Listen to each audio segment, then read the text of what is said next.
আসসালামু আলাইকুম। আপনারা সবাই কেমন আছেন? আশা করি আল্লাহর অশেষ রহমতে ভালো আছেন।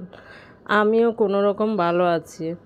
এই কদিন অনেক দিনই ভালো ছিলাম না। এটা আন্দোলনের আগের ভিডিও। তারপরও মন মানসিকতা ভালো ছিল না বলে এই কয়েকদিন হয়েছে আমি কোনো ভিডিওই ছাড়ি নাই। তো আজকে আমি কোনো রান্নার ভিডিও বা রেসিপি শেয়ার করব না। কিন্তু আমি কিছু কথা বলবো, খুব আমার খারাপ লাগতেছে এগুলো না বলে, মানে বুকে পোষণ করে আমার খুব খারাপ লাগতেছে। তো দেশটা কোন দিকে যাচ্ছে বুঝতেছি না। সবাই বলে দেশ স্বাধীন করছে, স্বাধীন করছে। হ্যাঁ, স্বাধীন করছে। হ্যাঁ, যখন আন্দোলন করছিল তখনও আমরা সাথে ছিলাম। আচ্ছা, আন্দোলন করছে, ছাত্র আন্দোলন, পাশেই ছিলাম, সাথেই ছিলাম। সব কিছু মিলে মানে আমি বাসা খুঁজে মানে বলতে পারতেছি না আমি কিভাবে বলবো। দেশটা এখন কোন দিকে যাচ্ছে ওইটাও বুঝতেছি না। হ্যাঁ, একটা জিনিস, আজকে এত বছর ক্ষমতায় আওয়ামী লীগ, কিন্তু অনেক দিন থাকাতে মানুষের একটা, আর যেভাবে দ্রব্যমূল্যের দাম বেড়ে গেছে তাতেও মানুষ অনেক ক্ষিপ্ত হয়ে গেছে। যখন শেখ হাসিনা পদত্যাগ করছে মানুষ খুশি হয়ে রাস্তায় বের হয়ে গেছে, সবাই আন্দোলনের এই যে টিয়ার সেল, তারপরে তারপরের ঘটনাগল যখন পদত্যাগ করছে তখন খুবই খারাপ লাগছে শুনে একটু। কিন্তু রাজনীতি আমরা কোনো সরকারের পক্ষেও না, আবার বিপক্ষও না।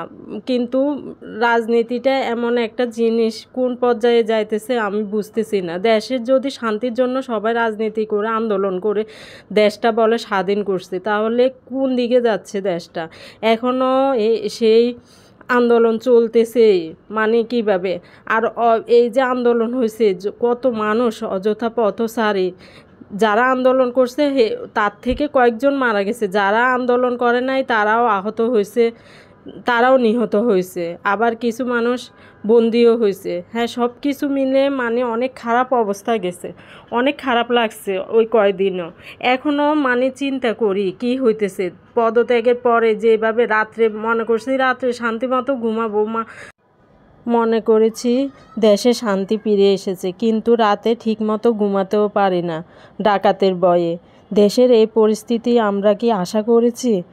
এটা আপনাদের কাছে প্রশ্ন। তবে কি এটাই স্বাধীন দেশ? এই যে স্কুল কলেজ খুলছে না, এতে বাচ্চারা পড়ালেখায় পিছিয়ে যাচ্ছে, এতে দেশেরও তো ক্ষতি হচ্ছে, দেশটাও তো অনেক পিছিয়ে যাচ্ছে। আমরা নিজের দেশের মানুষদের নিজেই ক্ষতি করছি। এই যে হিন্দুদের মন্দির, মানুষের বাড়িতে আগুন, মানুষদের পোড়ানো, এতে তো নিজের বদনাম হচ্ছে অন্য দেশের কাছে। এই কয়দিন আমরা আমার কত ছেলেই মারা গেল। আমি দোয়া করি ওরা যেন শাহাদাতের মর্যাদা পাক। ওরা দেশের জন্য রক্ত দিয়েছে জেনে আমরা শান্তিতে থাকি। তবে কি এটাই শান্তি? রাত্রে ঘুম হারাম হয়ে যাওয়া, তারপরে এখনও দেশটা শান্তি ফিরে আসে না। যাই হোক, বেশি কিছু বলতে চাই না, শুধু মনের কিছু কথা আপনাদের সাথে শেয়ার করেছি। শেয়ার করে মনটা যেন হালকা করেছি। জানেন না, রাত্রে তো শান্তিতে ঘুমাতেও পারি না, এই চিন্তা টেনশনে অনেক খারাপ লাগতেছে।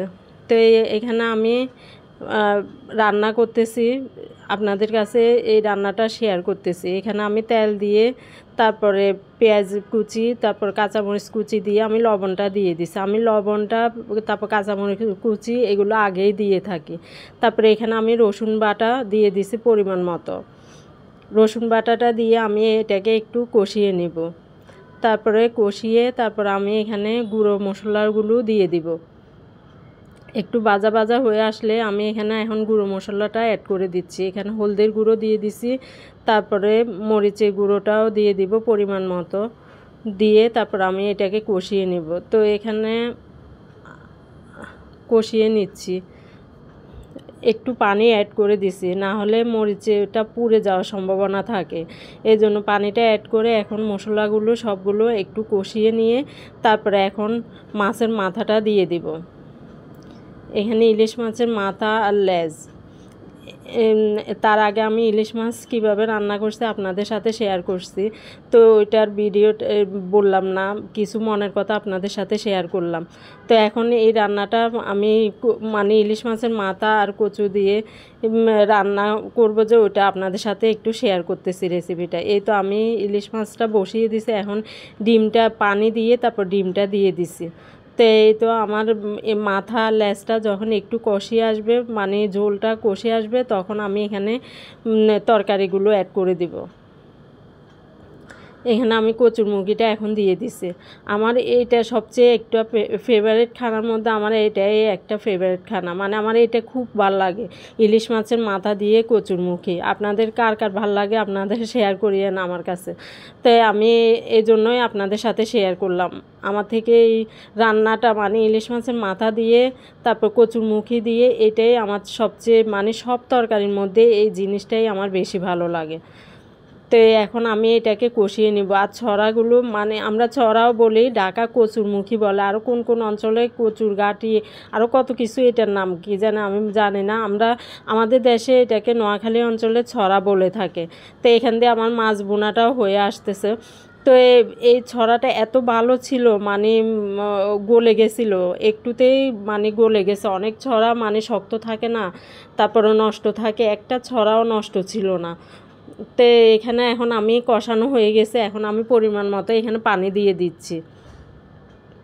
তো আমি চেষ্টা করব এখন থেকে রেগুলার আপনাদের সাথে ভিডিও দেওয়ার জন্য, কারণ ভিডিও না দিলে আরও আমার থেকে মানে পুরো অস্থির লাগে, চিন্তা টেনশন আরও মাথায় কাজ করে, খুব খারাপ লাগে আপনাদের সাথে কথা বলতে না পারলে।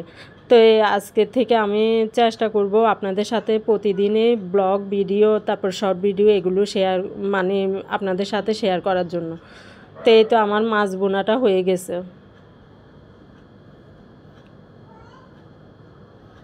মাছ বোনাটা হয়ে গেছে, আমি চুলাটা অফ করে দিছি, আর কচুরমুখিটাও হয়ে আসতেছে। এটা আবার মানে ঝোল নামাতে হবে, না হলে যখন এটা বন্ধ করে দিব তখন এটা ঝোলটা আরও টেনে চুষে নেয়, তখন গাঢ় হয়ে যায়। এজন্য একটু ঝোল থাকতে নামিয়ে দিলে ভালো হয়। তো এখান দিয়ে আমি রাত্রে বের হয়ে আমি তারপরে এখানে লাউ, যেদিন মানে বেশি গন্ডগোল হয়েছে তার আগের দিনের এটা ভিডিও, আমি রাত্রে হাঁটতে বের হয়ে তো কিছু তরকারি নিয়ে আসলাম। এখানে এই ধনে পাতা, তারপরে কাঁচামরিচ, লেবু, তারপর লাল শাক 2 মুঠা, তারপরে লাউ, এগুলো নিয়ে আসছি। তার সাথে আমরাও নিয়ে আসছি, মানে টক জিনিস একটু রাত্রে হলে খেতে ভালো লাগে। তো এখানে আমি 2 ধরনের ধনে পাতাও নিয়ে আসছি, বিলেতি ধনে পাতা, তারপর দেশি ধনে পাতা, আর লাল শাকও নিয়ে আসছি 2 মুঠো। লাল শাকগুলো অনেক ভালো ছিল। আর আম নিয়ে আসছি। তো আজকের ভিডিও এই পর্যন্ত আপনাদের সাথে শেয়ার করেছি। যদি ভালো লাগে তাহলে আমার সাথেই থাকবেন। আসসালামু আলাইকুম।